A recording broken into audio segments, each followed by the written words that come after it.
The area was Kenyanya sub-county in Kisii. And there's a Kenyanya is a sub-county in Kisii County.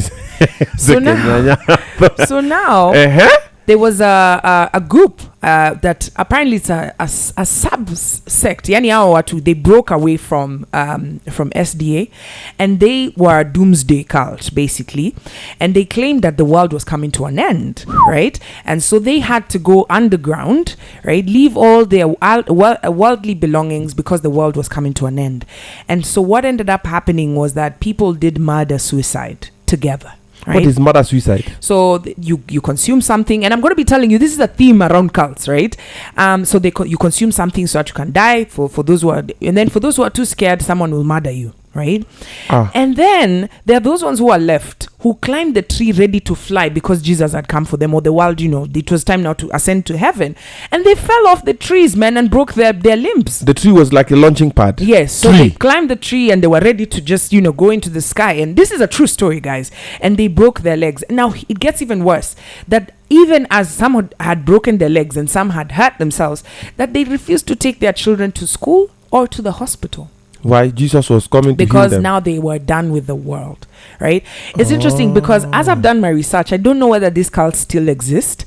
Maybe people who are in that area, Kenyanya, you can tell us. But what they were called, Imeyomwana, yes, inside the sun. Wow. Yeah. So cults are real. In your mind, you're thinking, how can someone fall for this? But new quality, people just fall for some things. I've seen of modern day cults where people refuse to take children to hospital. So there's a friend of mine whose wife refused to take their daughter to hospital. She had this eye problem, and she locked the baby in the house. This less than 2-3 months ago. And she was like, no, huyu hii ni mashetani, nimeambiwa na pastor tumuombe tu tumfunge. So later when the guy learned about this like a week into, took the toy to the hospital. The following day the toy was given eye drops, nini akaza kupona. Then he sent me pictures and videos. I was like, yo, which type of nonsense is this? But that is cult because the pastor alimwambia wewe ombea mtoto. Huyu mtoto amerogwa hii ni mashetani. Mtoto afai kupelekwa kutibiwa.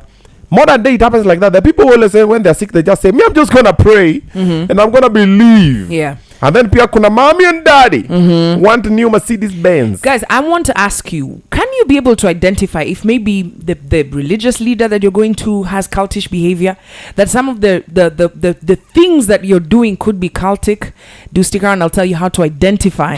Because there are some cults that have turned so tragic. We're going to Uganda where 600 people died instantly.